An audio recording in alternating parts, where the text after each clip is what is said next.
आज की मजेदार गतिविधि में बच्चे अपनी खुद की कहानी की चित्र पुस्तिका बनाएंगे। इस गतिविधि का उद्देश्य ये होगा कि बच्चे अपनी रचनात्मकता और आत्म अभिव्यक्ति के माध्यम से खुद की कहानियां बनाएंगे।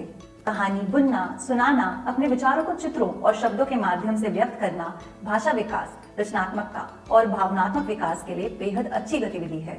आज की गतिविधि के लिए आपको कोई कहानी की चित्र पुस्तक, कागज, रंग, कागज जोड़ने के लिए गोंद, टेप या स्टेपलर चाहिए। आपको कहानियाँ पसंद है? हाँ। आपने कहानी की किताबें देखी है? कैसी होती है वो? उसमें रंग बिरंगे चित्र होते हैं। लिखी होती है। हाँ, जैसे इस कहानी की किताब में कहानी का नाम लिखा हुआ है। कहानी की किताब खोलकर देखते हैं और देखो कितने चित्र बने हुए हैं। चित्र देखकर ही समझ आ जाए कि कहानी में क्या हो रहा है। और देखो यहाँ पर शब्दों में कहानी लिखी है। तो चलो आज हम भी अपनी चित्र वाली कहानी बनाएंगे। कैसे? पहले अपनी खुद की कहानी बनानी है। तो सोचो, अगर आप खुद की कहानी बनाते तो उसमें क्या होगा, कहानी में कौन कौन होगा।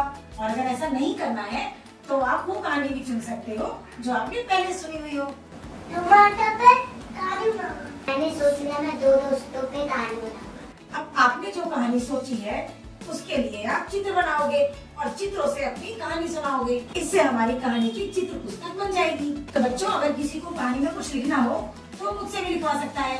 और जब आपके चित्र पूरे हो जाएंगे तो हमारी कहानी की किताब पूरी हो जाएगी।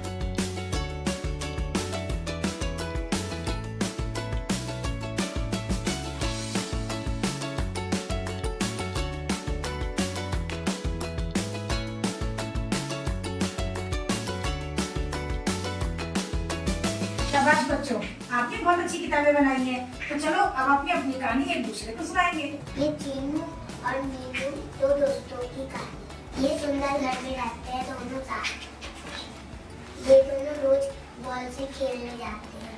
गतिविधि को और मजेदार और चुनौतीपूर्ण बनाने के लिए आप बच्चों को अपनी कहानियों के लिए शीर्षक सोचने, पृष्ठ संख्या लिखने तथा अपनी कहानी की किताब अपने साथियों के साथ साझा करने के लिए प्रोत्साहित करें। हम फिर मिलेंगे एक नए खेल और एक नई वीडियो के साथ। धन्यवाद।